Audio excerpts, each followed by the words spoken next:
আসসালামু আলাইকুম, welcome to Riasat আজিম। ভিন্ন ধর্ম মতাদর্শী যারা শুনছেন সবার প্রতি আন্তরিক কৃতজ্ঞতা। অরিক্স ক্রিস্টাল ওয়াশের 2-in-1 ফর্মুলা আপনার কাপড়কে করবে ঝকঝকে পরিষ্কার, স্মার্ট লাগবে। বাংলাদেশের আপকামিং ফিউচারটা কতটুকু স্মার্ট সেটা নিয়ে আসলে কিছুটা হলেও টেস্ট হতে হচ্ছে আজকে সারাদিনে যে ঘটনাগুলো ঘটেছে এবং তার প্রতিক্রিয়ায় ইন্ডিয়া টুডে, ভারতের প্রভাবশালী গণমাধ্যম, এখন থেকে হাফ অ্যান আওয়ার আগে যে রিপোর্টটা করেছে তাতে কিছুটা হলেও বিচলিত, টেনশিত এবং একই সাথে বিব্রত হতে হচ্ছে। বাংলাদেশ ক্রিকেট বোর্ড যদি এটার ব্যাখ্যা প্রপারলি না দেয়, যুব ও ক্রীড়া মন্ত্রণালয় এটার যদি প্রপার ব্যাখ্যা না দেয়, অথবা যেই চিঠির কথা বলা হয়েছে, আসিফ নজরুল স্যার যুব ও ক্রীড়া উপদেষ্টা, তিনি তার বক্তব্যের শেষ পর্যায়ে বাফুফে ভবন পরিদর্শনে গিয়ে বলেছেন প্রয়োজনে সেই চিঠির কপি দেওয়া হবে। সেই কপিটা যদি সাংবাদিকদের কাছে না আসে তাহলে এটা বাংলাদেশের এক ধরনের নৈতিক পরাজয় হিসেবে পরিগণিত হবে। ইন্ডিয়া টুডে, ভারতীয় গণমাধ্যম, আজকে রাত 8টার পরে যে রিপোর্টটা পাবলিশ করেছে সেটা দেখুন। এখানে দুইটা পার্ট, একটা হচ্ছে আসিফ নজরুল কি বললেন, আর একটা হচ্ছে সেটার রিঅ্যাকশনে আইসিসি কি বললো। আসিফ নজরুল স্যার তিনি যে কথাটা বলেছেন সেটা নিয়ে আমরা সবাই ফলো করে রিপোর্ট করেছি, সবাই। অনেকে বলছেন রিয়াসাত ভাই কয়টা কন্টেন্ট বানান? ভাই সারাদিনে যতগুলো ঘটনা ঘটে সবগুলো নিয়ে কন্টেন্ট বানাই, কারণ আপনাদেরকে জানানোর চেষ্টা করি। কোনটাই আমার বানানো না।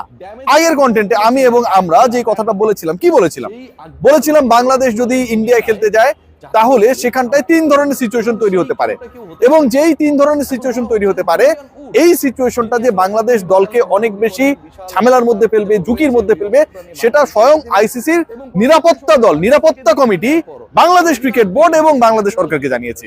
খেয়াল করে দেখুন কে জানিয়েছে। যারা এটার আয়োজক আইসিসি, এবং এই আইসিসির নিরাপত্তা নিয়ে কাজ করে যেই কমিটি আইসিসির আন্ডারে, সেই কমিটি বাংলাদেশ ক্রিকেট বোর্ড সরকারকে লিখেছে যে বাংলাদেশ খেলতে গেলে মুস্তাফিজকে স্কোয়াডে রাখা যাবে না, বা রাখলে সেটা নিরাপত্তা ঝুঁকি তৈরি করতে পারে। বাংলাদেশের ফ্যান্সরা তাদের জার্সি পরে স্টেডিয়ামে যেতে পারবে না, গেলে সেটা একটা নিরাপত্তা ঝুঁকি তৈরি করতে পারে।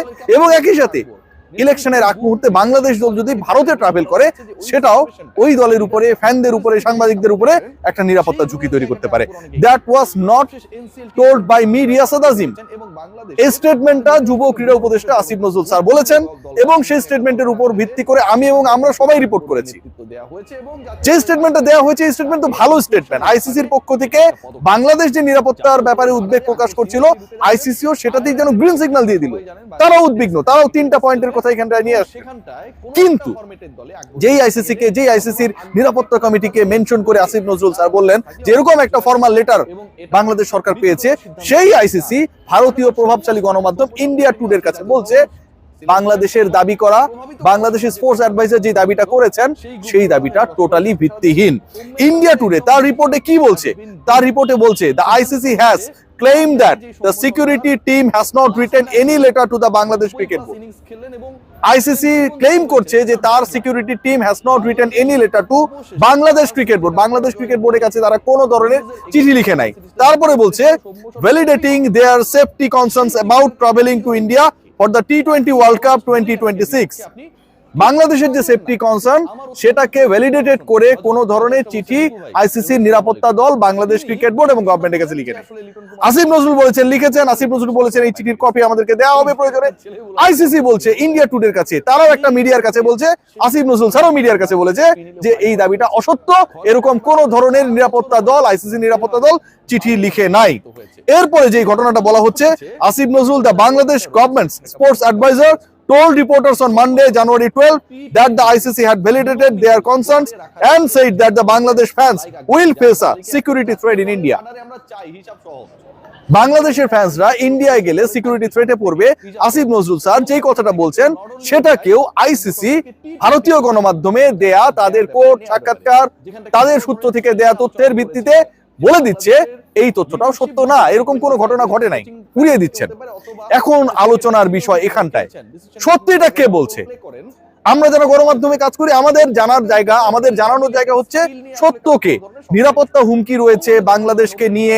আইসিসি যেই খেলাটা খেলেছে, আইসিসি ইনফ্যাক্ট না, বিসিসিআই যে খেলাটা খেলেছে, মুস্তাফিজকে বাদ দিয়েছে, পরবর্তী সময়ে তার পোস্ট ডিলিট করে দেওয়া হয়েছে, তাকে কোনো প্রপার রিজনে বাদ দিল সেটা বাংলাদেশ ক্রিকেট বোর্ডকে না জানিয়েই একটা হঠকারী সিদ্ধান্ত নিয়ে বাংলাদেশের ডিগনিটিকে, সম্মানকে নিচে নামিয়ে আনার চেষ্টা করেছে। এটা নিয়ে তো কোনো ডাউট নেই, আমরা সবাই এটার সাথে একমত যে এটা খুব বাজে একটা কাজ হয়েছে, কোনো ডাউট নেই এটার সাথে।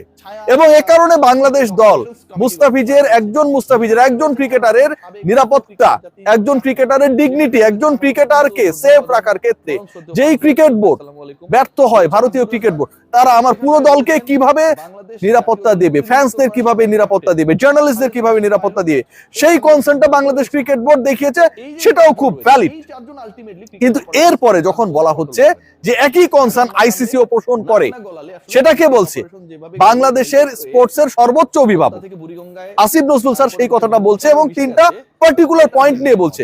মুস্তাফিজকে খেলানো যাবে না, খেলালে নিরাপত্তা শঙ্কা তৈরি হবে, বাংলাদেশের ফ্যান্সের জার্সি পরা যাবে না, ইলেকশন কাছে চলে আসছে, এবং এটা জানিয়েছে হচ্ছে আইসিসি নিরাপত্তা টিম, নিরাপত্তা কমিটি। সেই আইসিসি বলে দিচ্ছে এগুলো সব বকবাস। ইন্ডিয়া টুডেকে দেয়া, তাদের গণমাধ্যমে দেয়া রিপোর্টে তারা এটা বলছে।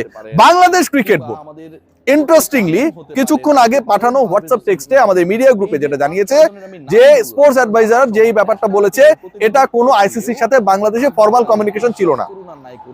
আইসিসির সিকিউরিটি টিম যদি বাংলাদেশ সরকারকে কোনো কিছু লিখে, সেটাকে কি ইনফরমাল বলার সুযোগ রয়েছে? পয়েন্ট। যদি লিখে সেটাকে আপনি ইনফরমাল বলার সুযোগ নাই।